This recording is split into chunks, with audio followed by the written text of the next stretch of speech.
This is Dave Meltzer with Entrepreneurs, the Playbook, and I have the dynamic duo of HR, Alex Alonso, the Chief Knowledge Officer, and Nick Schacht, the Chief Global Development Officer of SHRM, and that's the Society of Human Resource Management. There's nothing more important, gentlemen, in business than people. And as an investor, I invest in people. As human resource people, you absolutely are in the business of investing in people. What's the number one thing that we should look for in the people that we work with? The one thing that I always look for is really whether or not they're curious, right? In my mind, what I want is curiosity, and it comes out in a couple of different ways. If you really think about what makes somebody curious, it's both being inquisitive, but then being able to do something with that.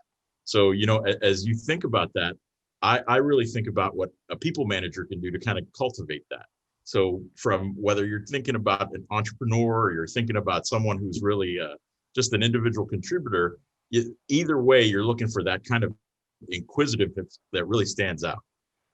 And building on top of that, goes right along with that is flexibility and adaptive and agility, right? Especially as we've seen this year. I mean, people who've been flexible have adapted and been able to move forward. If you're inflexible, then you can be as curious as you want. You're not going to change anything. So between those two characteristics, then you have people who have a propensity to look for ways to do new and different, exciting things, and then the ability to do them. And that inquisitiveness, that curiosity is a form of intelligence. There's three forms of intelligence that I know you're required to find within the capabilities in human resources. One, IQ, obviously great at determining success. Then we moved to EQ, which was this new emotional intelligence, which we'll get into. And I know it's one of the criteria that you guys look for. And then, Nick, you pointed out, of course, the newest, which I call AQ, which is the adaptable intelligence that's so necessary because change is going to be definite. I don't like the term uncertain times because, as you gentlemen know, you're a little bit longer in the tooth like me. There's never been certain times. In fact, if anybody could call us today and let us know what's going to happen tomorrow, I'm sure between Alex, Nick, and I, we could make billions of dollars for all of us. So if anyone's certain what's going to happen tomorrow, please call us. But we're really dealing with accelerated change. And technology has caused that. COVID has caused that. And so that adaptability is so important. One of the things that's tied to curiosity as well is desire.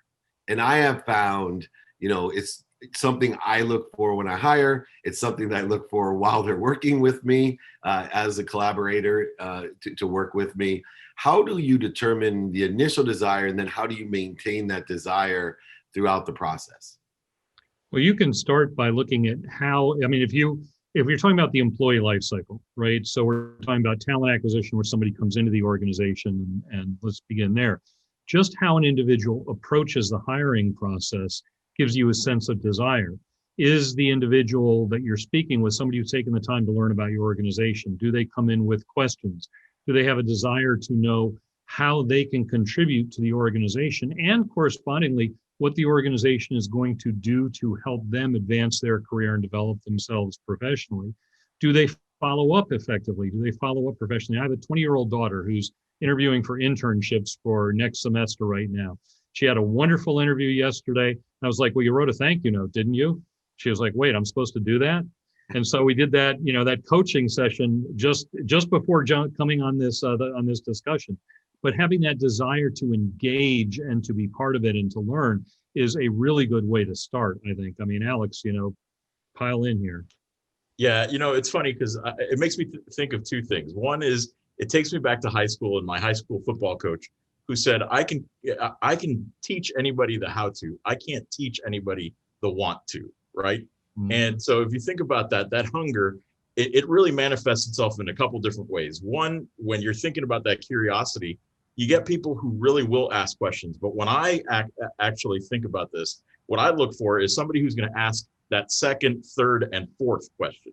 Meaning they're not just going to go ahead and ask me a question and say, oh, okay, I get it. They're going to turn around and ask me, well, did you think about looking at it this way? Did you go deeper this way? And is there another way to look at this whole problem all the way around? If you can't do those things, that tells me you're not really somebody who innately has that hunger. And all of a sudden, I'm questioning whether or not you're really the right person for me. Absolutely. And the one thing that you guys do really well is these things are, more subjective in nature, more theoretical in its practical application, but you quantify the value for your clients and understanding what the costs are, what the savings are, what the profit is in making sure that you have qualified managers, a friendly, inspiring workplace. It costs so much to hire someone and keep them on that a lot of businesses don't realize the opportunity costs that they're creating by not utilizing proper management and proper resources like SHRM. What are some of those costs, and give us the extent to what those costs actually are? So, it's interesting because when we think about cost as a whole, if you look at this at the macro level, there's $223 billion lost every 5 years in just turnover from having not made a good fit with your manager, not having found that right person, right?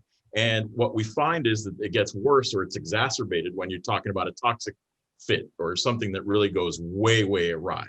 But what's interesting is that when we see things go well, we see quality of hire goes way, way up.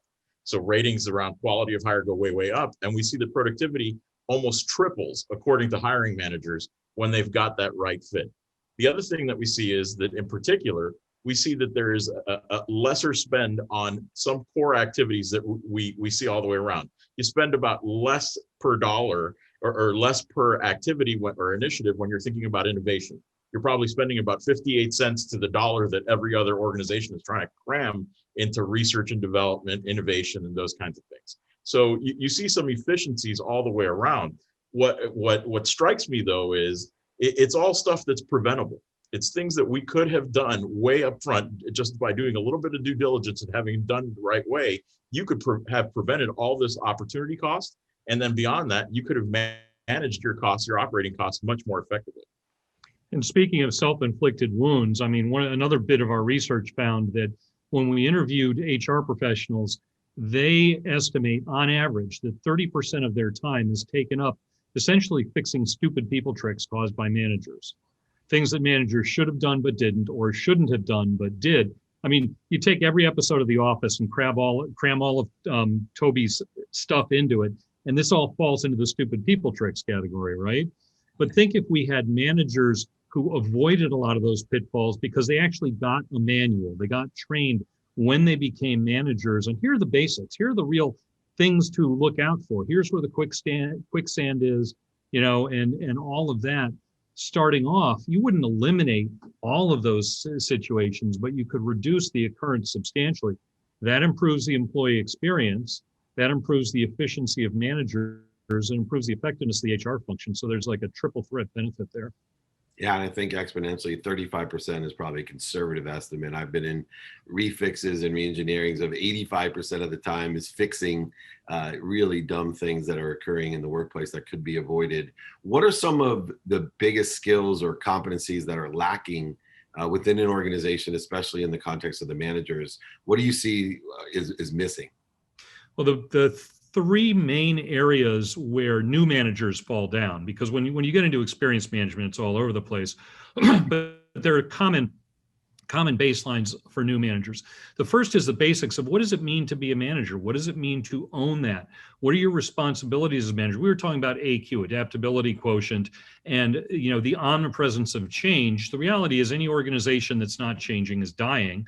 So it's the manager's responsibility to lead change and get her or his people comfortable with change. So the basics of management. The second is communication skills. Do managers have a good understanding of communication, not just one-on-one, but what it means to communicate up and communicate down and communicate with peers in the organization? And finally, the one where a lot of people fall down is performance management. As a manager, how do you effectively manage the performance of your people? Do you know when to step in with corrective action or with that tough conversation at the right time, as opposed to letting a situation fester to the point where it's toxic downstream? So those three areas, the basics, communication, and performance management. So the other thing I'd add to that is knowing when not to screw something up, right? And when to use your HR resources available to you. What we found time and again is in most organizations, a manager will go ahead and either ignore something that they could have really dealt with right away off the bat, and really let it mushroom. Or the other thing that they do is they don't know when they should be going to their HR professional and saying, hey, this might be an opportunity for us to really work well together and fix a problem that will be bigger down the line. So, for me, it's about avoiding that mushroom cloud. Most managers don't know when to do that. Absolutely. And then you guys deal with PMQ a lot. And I think a lot of people don't know what PMQ is or how it works. So I was hoping one of you, first of all, could explain that and explain then who should get PMQ. So PMQ is really SHRM's answer to everything that is how to get people ready, or how to make your managers people ready day one. And so the basic principle here is that we want to put people through new and novel situations as part of a learning program to help them be people ready day one, to be able to have those hard performance management conversations, to be able to be transparent with individuals and be much more effective, and then to understand what is their role versus other roles within the organization when it comes to managing people. The whole point is that we want them to be able to make comfortable workplaces, and do so by using this sort of interactive program that is based on a binge watching kind of model for development, right? So it's kind of like binge watching Friends. You follow them all the way through from their first day to the day they become really credible people managers, and watch them handle really difficult situations all the way through. That's awesome. And this becomes an exercise in active learning. I mean, you use the expression long in the tooth early on, Dave, but I spent 30 plus years in learning and development, and this is the most exciting learning program that I've been a part of in that entire career, simply because of the storytelling based approach, the fact that we have characters who the learners get invested in, and characters who make mistakes. It's not like everything goes really well. I mean, you have conflicts that follow them through the story arc of the series, not just in a single episode or even a season, where a situation that may have started in season 1 doesn't actually end up getting to resolution until season 3. And so this is really what life is. And how long does it take to get someone PMQ ready from that, so that they're ready to start at this unbelievable, I call it a plateau and grow type of atmosphere instead of the myth of Sisyphus? It seems like most big corporations that I've run or consulted for, they want to make the new employee or manager push a big boulder to the top of the hill. And then day one, the boulder's at the bottom of the hill. It's kind of like going to law school. You spent 3 years studying, and it's like day one, you're at the bottom of the hill going, hey, I can't practice law.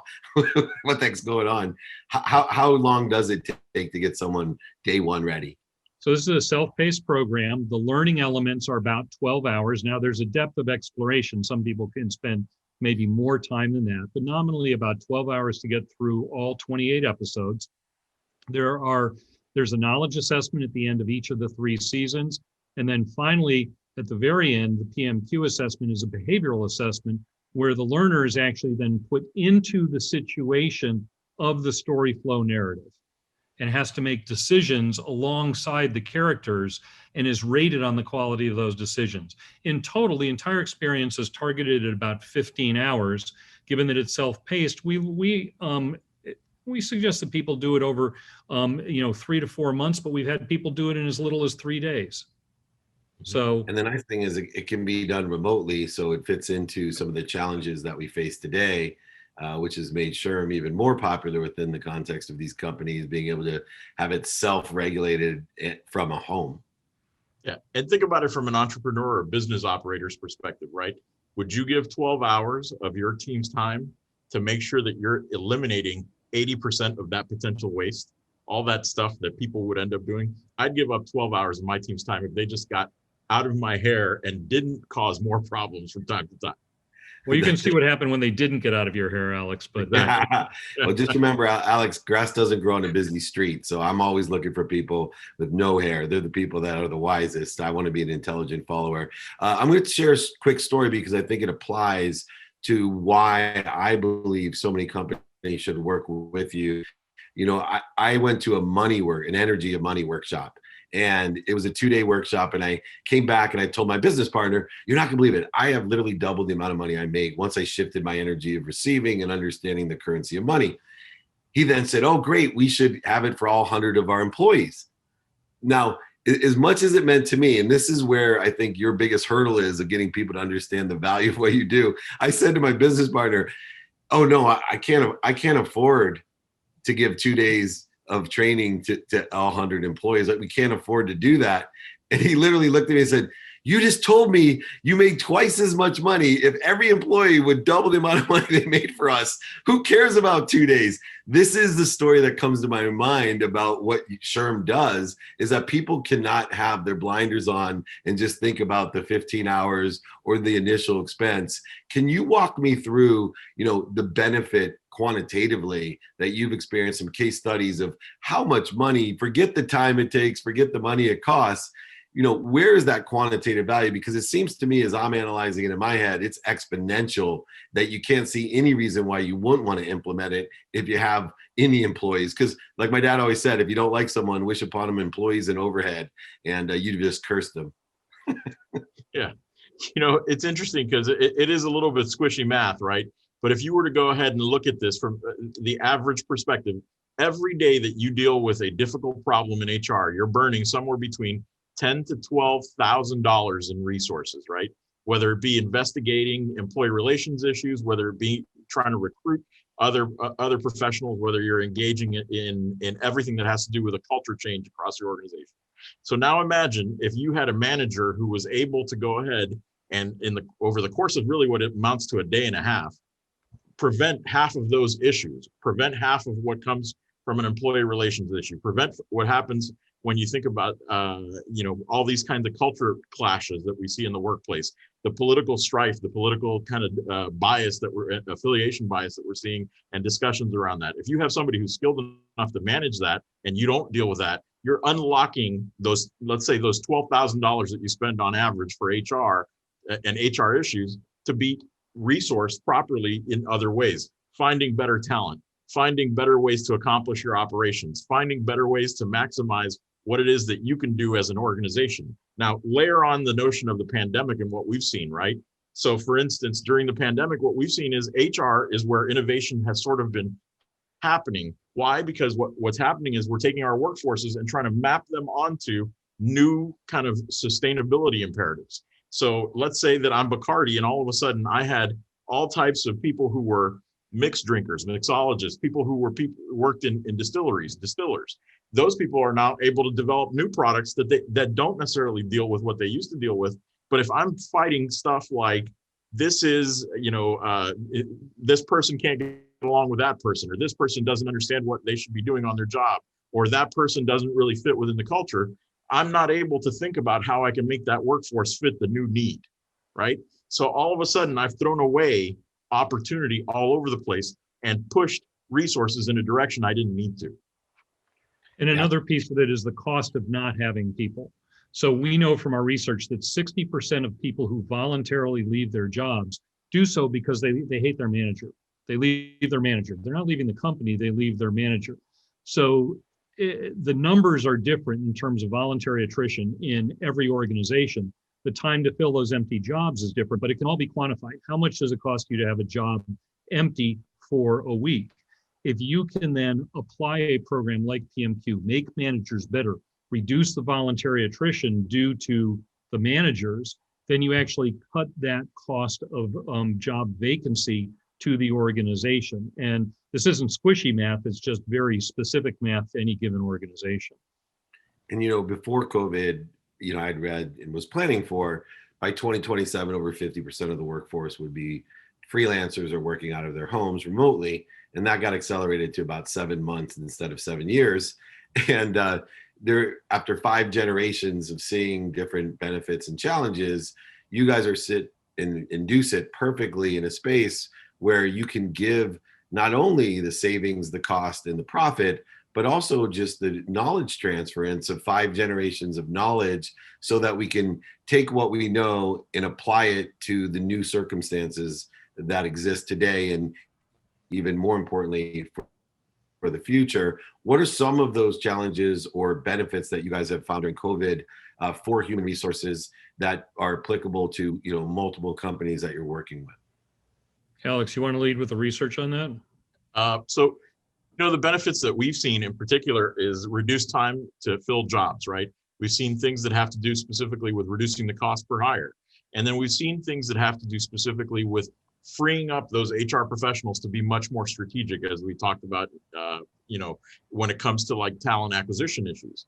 Overall, what's most intriguing, though, is we're seeing that retention and the ability of HR professionals to develop themselves is unlocked when they don't have to be focused on these people manager issues. In fact, we found that most HR professionals are reporting that they get to spend close to 3 to 4 times the amount of time that they had on strategic things than as opposed to less strategic things or tactical things. So what we're seeing is there's a real benefit when it comes to the HR profession, but it's flow through benefit also, because it's also an issue of creating benefit for the organization at the management level as well. The other thing that we're seeing is that if you think about one of the principal responsibilities of HR being talent acquisition, the new way of looking at things, that acceleration of 7 years into 7 months, actually has increased the flexibility with regard to where do we look for talent. If nobody's in the office, for organizations that now have a distributed workforce, your people can be anywhere. You don't have to hire in your town, in your city, around the plant. You can literally hire people who are anywhere. So you can find the best talent available anywhere that fits with what you need, that has the competency set that you need. So we've really increased the flexibility for the talent acquisition function in HR as well. Yeah, and the cost of living index when we're hiring as well is a great savings that occurs. Last issue, real quick. Emotionally, we haven't really talked. We talked about the mushy math, the true hardcore quantitative value, the reasons, the impacts, the capabilities that SHRM have, but we haven't really talked about what I think is the most costly of all, which is the emotional aspect. I made the joke earlier about if you don't like somebody, wish upon them employees and overhead. From the entire process, at least as an entrepreneur, an executive of some really big companies, emotionally, there's nothing more draining than searching for talent, hiring talent, training talent, keeping talent, retiring or firing talent. Those to me, because I care about people, emotionally, money means nothing to me. They can be the biggest inhibitor of my success and performance because I literally feel emotionally drained. And of course, the stupid mistakes and other things. How, to finish up, do you guys perceive that emotional value of being able to have a constructive system that is statistically successful? I think you use the term emotionally drained. It's like, if you drain anything long enough, it ends up being empty. It sucks dry, right? So what you have to have is the ability to refill what's being drained. There has to be a positive aspect, and part of what we look to instill in people is the positive results of being a manager. When you are coaching somebody and they put that coaching to work and it's successful for them, they come in and the next time they see you, they're like, you know what? I just tried that and it worked so well. I can't wait to take that challenge on again. That is a refilling moment. That's not a draining moment. So there is a constant ebb and flow here. And if you can create an appreciation of active management and active engagement with employees and what that does for you positively, that then gives you the gas in the tank to deal with the draining moments. And that's my perspective. Awesome. It's interesting because I'm trained as a psychologist, and one of the things that strikes me is that we've learned in particular that even with the pandemic as an example, we've seen that employee assistance programs as a whole are being used at a utilization rate nearly 11 to 12 times higher than what they used to be, right? And so when you think about the issues associated with that, it really speaks to how well we can support our staff and our workforce, right? And it doesn't just mean the employee life cycle stages as much as it is also supporting them from a variety of different perspectives. What struck me, though, was the utilization rate of those programs is nearly double. So now 22 times higher if the person is a manager. Wow. If the person is a manager. So imagine what happens if they themselves are a people manager and they don't have the tools to really do what they need to do to cultivate those relationships and support their own workforce, right? It's putting them into therapy. It's putting them into mental health services. We need to be able to find ways to help replenish not only that void that's left by what you all were just discussing, but we also have to find ways to help support those individuals and find ways to help them ensure that they are supporting not only our businesses, but the people who make our businesses successful. I think you nailed it there. And I just want to thank both you, Alex and Nick, and especially SHRM as well, for helping me with my mission, which is to empower others to be happy. Because everything that you said, from the credibility of what you're saying, the emotional attachment that people have to this entire process, as well as the quantitative reasons, impacts, and capabilities discussed, for me, it's an extraordinary methodology to re-engineer our most important and valuable asset that we have, not only in our companies, but in America, our people. So I think SHRM, Alex, you, Nick, thank you so much. This is Dave Meltzer with Entrepreneurs, the Playbook.